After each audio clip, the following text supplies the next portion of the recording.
Thanks for joining us for KSLA Cafe on Facebook. I'm Adrienne Owens alongside Dominic Big. We have some very serious topics we want to speak about today, so we do want to warn you that some of the things we're going to talk about may be a little concerning, but they're important for parents to know. Oh yeah, we've got the dibs and the tea on what you need to know. I've got my coffee. You may need something a little stronger. Right? Yeah, no kidding. Today we are talking about some of the acronyms that you may find on your kid's phone.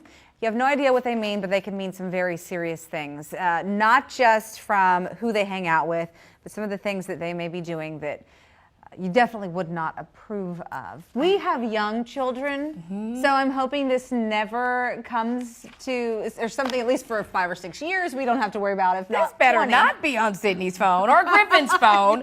I have no idea what this means. I mean, I know. Yeah. Some very serious topics as far as what these mean and ways that kids go around hiding them from parents. Yes. So if you have young children or just children of any age, really, and they have an iPhone or any phone, a cell phone, you need to just not tune into this. Get your friends tuned in too. Yeah, we're going to dive a little deeper in that in just a second, but I do want to talk to you a little bit about some of the apps that they put on those phones. That's something that's very concerning as well. I found this was on KSLA News 12 this morning, in fact, this week, and it was 15 apps that parents need to know about that have been connected to human trafficking, and a lot of these you will recognize: Snapchat, the WhatsApp, Grindr, which is a dating website. A lot of these are probably, if you go pick up your kid's phone, you'll probably see 3 or 4 of these on their phone right now. And why I think this was interesting was because I have a friend who works for Bossier Parish Schools, and she posted on Facebook recently that the very first day of school, she did an experiment. They take the phones away from the kids when they get there, right? Well, she decided, leave them on. Let's see just how much you are distracted. And over a 3-hour period, they had 800 distractions. Oh, wow. And the majority of them are coming from Snapchat, which is on this list. But they're supposed to be learning in school, so who's Snapchatting while they're in school? Right, exactly. Those other kids that are supposed to be learning in other classrooms, too. It's a distraction. It's a disruption. So, wow, that is very eye-opening right there. And, I mean, I'm looking at some of these, and we have Snapchat, so you would think that it's not harmful, but I mean, the calculator, and it looks like something is, you know, I mean, we have the calculator on our phone, but is there something different? What's unique about this is that they use this to hide it looks like a calculator.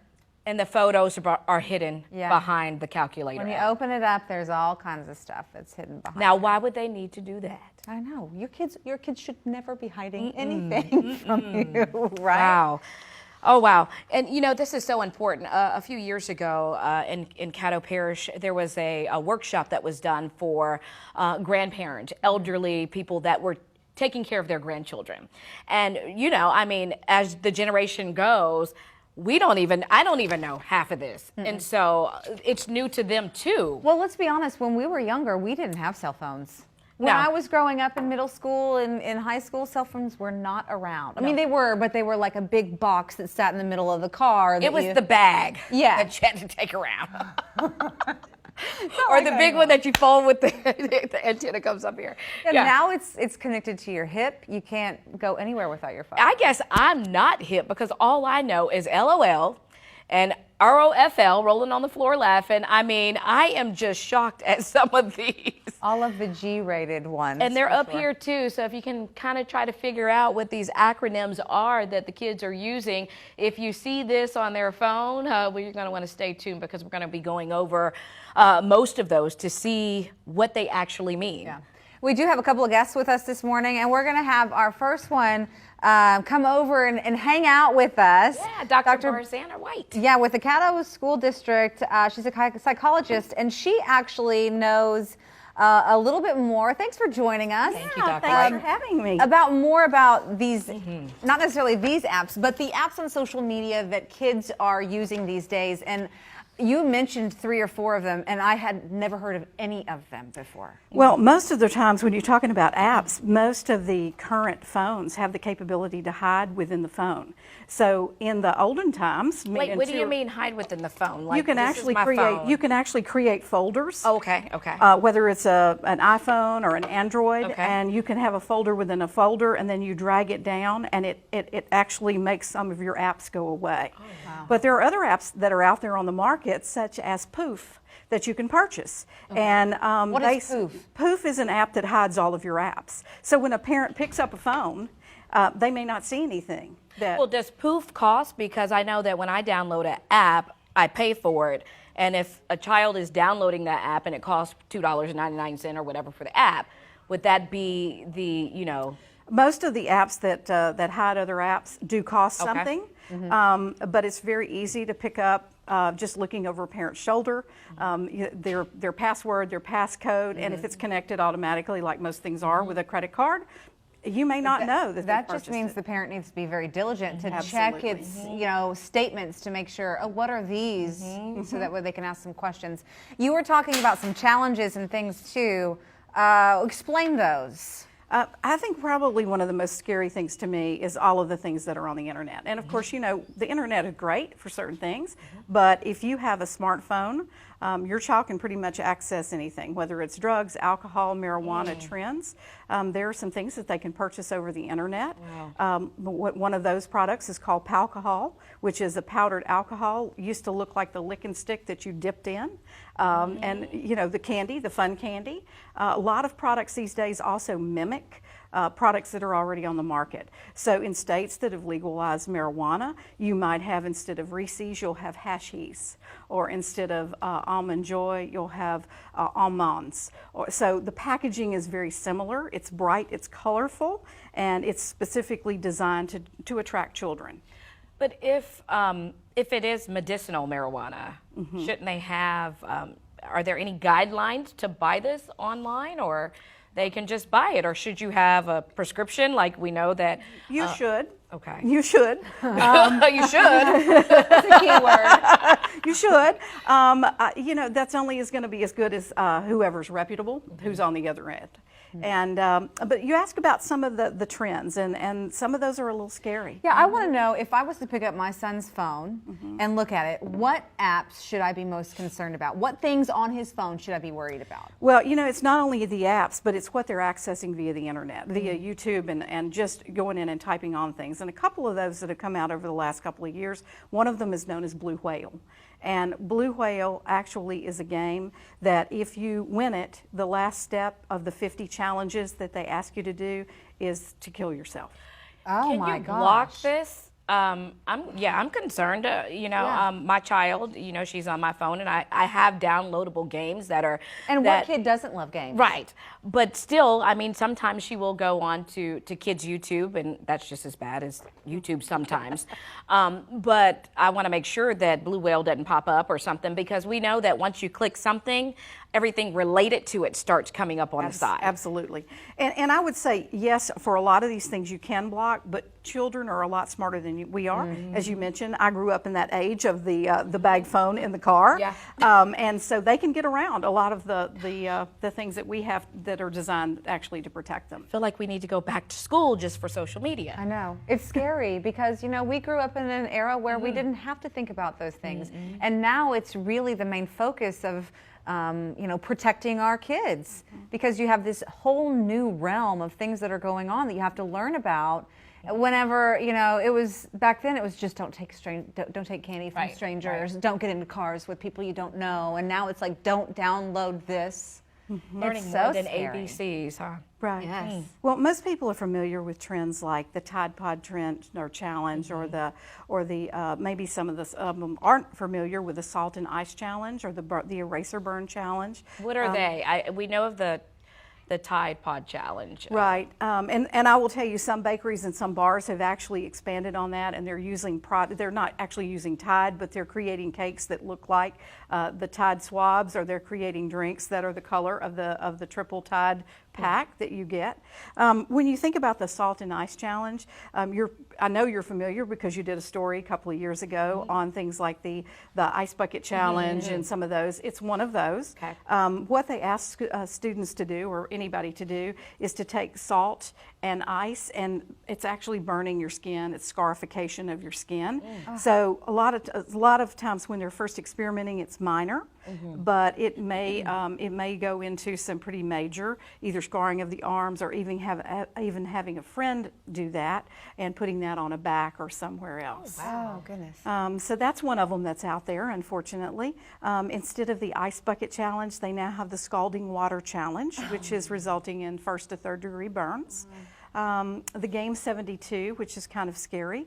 It started as kind of this false game, but it now is trending with the teenage and the middle school population, and they challenge each other to leave for 72 hours without telling their parents where they are. And of course, it's a prime target for pedophiles and other less than reputable individuals. And then other challenges that are out there, you know, you still have planking, where they try to balance themselves off of some sort of either a balcony or a ledge or a roof. I plank, but I do the regular exercise plank, so I thought it was just the regular plank. So we're talking about something that hard. Oh my goodness! So just lots of things that are out there that I would tell parents, just do a general search on the internet about teen challenges and challenges in general. Not everything is bad, but a lot of it not so good these days. Yeah. Are we seeing a lot of this in Caddo and Bossier and in the Arklatex? We're seeing this a lot around the United States. So it's just unavoidable. It really is. I think the best advice that I would have for parents is to be engaged with your child. Make sure that they are aware of the dangers associated with any sort of online. And we try to, in Caddo, we every year teach our students about internet safety. With 1, 2, or 3 snaps of a photo, depending on your uniform you're wearing, the background that's behind the picture you post. Somebody that's less than reputable can find you pretty quickly. Oh yeah, they can definitely turn around. You know, that's one thing I do like about my phone now is the portrait. I've started taking a lot on portrait mode because it blurs out a little bit, at least if I'm taking a picture of my child to load up on social media, and stop, you know, tagging everywhere, you know. Right. If I'm with her and we're in the mall or we're having fun, but I don't tag if she's somewhere by herself or not People by can herself, track it down but very easily. That's great advice for parents. Yeah. As well. Well, thank you so much for joining us, Dr. White. We really appreciate you being here. And Thank you, Dr. White. Always good to see you. Have a good morning. You You guys too. This is just fascinating stuff right here, because as a mom, you know, granted my son is still in elementary school, but you never really think about that. And you know, a lot of conversations happen whenever you're at school, and kids talk and they learn new things from kids that you don't really, you know, so that's very scary. Yeah, we try to shelter them as much as we can, but you know, you just can't. You just gotta teach them to stay away from all of the dangers. So our next guest is Miss Latrina Johnson. Thank you for coming to talk with us today. She's volunteers for Youth Justice and the Youth Diversion Mentoring Coordinator, and you're a parent as well. Yes, good morning. Good morning. And the reason why we've brought you on, because I think this is very interesting. You work a lot with high school age, middle to high school age kids, so you are around them quite a bit. So we wanted to kind of question you about whether or not you have heard, someone who is frequently around these children, have heard of some of these acronyms. And Dominique has some of them here. She's going to give you. Have you ever seen this one? I have not. Dominique, what does that mean? I want sex now. Oh. So I was trying to figure out in the newsroom before we found out, you know, on the back, I was like, okay, I want, you know, I don't know. I could not think what that meant. Yeah. And then I want sex now. Wow. Do you see a lot working with that age group, a lot of texting and questioning whether or not what they're talking about on their phones. A lot of texting all the time, and it's a lot of secrecy. And the kids, they really enjoy that secrecy because it's something that the parents don't know. So it's almost like a little club. And they like for you to try to figure out what they're talking about, hoping that you don't. Oh, wow. Yeah. That is scary. It is scary. We do want to go through a couple more of these. Go through, Okay, go so, through some of these. got that one? I think I know that one. Get naked on camera. Yep, that's right. Nope. Yeah, it is. I'm shaking my head, and oh my goodness. Like, oh my gosh, I only know LOL and like ROFL. But you know what's really scary about all of these, especially that one, as a parent, and you're getting these acronyms, getting naked on camera, the kids oftentimes, they're getting naked on camera, not understanding the dangers. Yeah. The dangers to that. And even children, let's say for instance, if a juvenile takes a picture, they're in the nude, they send it to another juvenile. Yes. And then that juvenile shares it with their friend, then that juvenile can get charged with child pornography. And they think it's innocent and fun to just share it with them. They think it's going to stay there. But like I always say, including Snapchat that says things disappear after 24 hours. No, they don't. It does not. No, it stays. It does not. And the children really think, they buy into it, that this is going to disappear in 24 hours. I don't trust anything that goes out over the information highway. I don't. I don't know where it is. I really am really funny about the cloud on my phone. I don't, and I know it's supposed to like save your pictures in case something happens to your phone, but I'm the old-fashioned type. I burn to a DVD, or I buy a big. I bought a big external hard drive, and I'd rather do it that way because I don't know in 15 years what's going to happen to the cloud or who's going to hack in. And you actually to have the cloud. something tangible that has your pictures on it. Always. Nothing against Apple. I love you, Apple. One of the things that we try to press upon especially our high schoolers with social media, is that a lot of times when they're getting ready to go for a job interview, they don't realize that the employers will check their social media pages. And that could be a break between getting hired or not getting hired. So they have to be very careful of what they post. Yeah. That is so true. That is very and then true. I think I've heard before that people try to delete their page or clean up their page. But remember, when you're posting things on your social media, on your Facebook, if it's shared, then it ends up on somebody else's page. And it's like that effect there. Okay. Oh, this is a good one. PIR. Oh, yeah. I don't know what that one is. That is parent in room. If I saw that on Sydney's phone, I would say, what do you mean PIR? Yeah. I'm right here. You know, a lot of times those kids will get around conversations that they're having with, inappropriate conversations likely that they're having with their friends, but just those small little, texts. And the conversation totally changes. It changes. Mom is in the room. Let's talk about something else. What did you get on that social studies What's your exam? have you finished your homework? Have you finished your math homework? Right. Can you help me with number 10? Okay. I think that one is sex. Yes. Sex. Yeah. Oh, wow. Oh, boy. Okay. See you for something. Sex. See you for sex. Yeah. Right. So I'd be following my child. And that brings up a point. We were talking about this new app, too, called Life 360. A lot of parents have that on their phones to where they can track their child in real time. It shows them where they are, if their phone is going dead. And so that's something that I will be looking into. There's like a fine line between trusting your child and stalking your child. And I'll be real honest with you, I will probably be on the latter side because I'm not going to be a crazy mom by any means, but I will want to know exactly where he is and who he's hanging out with and what they are talking about. Because at that age, I was 15, 16 once. I was not making the smartest decisions. Right. Yeah. So I can only imagine, and you have to really think about it. Like, is taking their phone away and looking at their text messages and going through their phone, is that going too far? Well, I know as a child, my parents didn't have any problem going into my room. At that time, phones wasn't that, big of a deal. But what you had in your room was a big deal. They had no problem going into my room to search things out. which I think is okay, and actually parents' responsibility for you to kind of have an insight of what your child is doing from day to day. So I think it's okay to do that.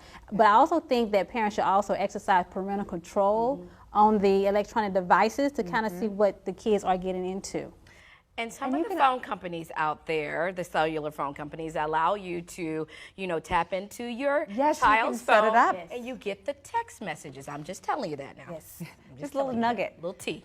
That way you can get every text message or I everything know. that they post. It comes right to you. Right to you. My baby's only, well, she's going on 3, she'll be 3 next month. So she's not getting text messages Right. yet, but when she does, I'm going to make sure I have that because I want to high five. You know, we all have young kids, but I'll tell you what's going to be really funny is whenever this entire technology changes by the time they're 15 and 16. Or this is uploaded to the Facebook page on KSLA, Learn it all and over she's searching, and she knows that mom has 360. Oh, okay.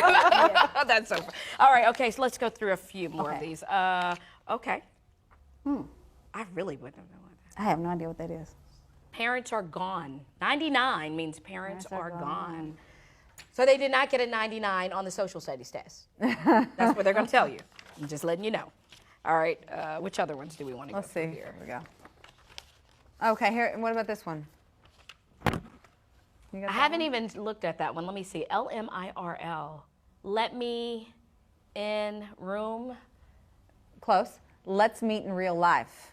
Oh, That's very Kind of dangerous. scary because if someone's posing as a 14, 15-year-old Yeah. friend and they put Yeah. this, you never know where you're going. yeah. Right, So- and let's meet in real life. Does that assume that they haven't met in real life and that they're meeting a Right. stranger? And That's you know scary what? One of stuff, the yeah. other things that we try to impress when we go into the schools, when children are using social media, is not to accept friendships from people that they do not know. Right. So that you can have that safety measure already in place. Because as you know, human trafficking is really, really big, and that's one of the tools that they use to draw the kids in. So, and we also have to, the parents have to make it safe for the child to feel comfortable coming to the parent, because if they don't feel safe, then that's another way that they can get lured in. So you have to have those very candid conversations. Absolutely. You know, one of my friends, she has 3 children, and they're in high school now and middle school. And I thought this was a brilliant idea that she does on every weekend or every other weekend. She takes them to breakfast, and it's a conversation, and, they talk about everything, and they won't get in trouble about anything. I love it. And so it's a way for them to, if they've been waiting, if something's bothering them, or they feel that I can't talk to mom or I'm going to get in trouble, this is the day to do it, and you won't get in trouble. I love that I idea. love that too. But just a possible solution, because you don't want your child to feel that every time they come to you, you're yelling at them, you're getting on them. You want to, like you said, have that trust, but it is a very fine line. So I really like that. I think I'm going to implement that with my kids as well. For sure.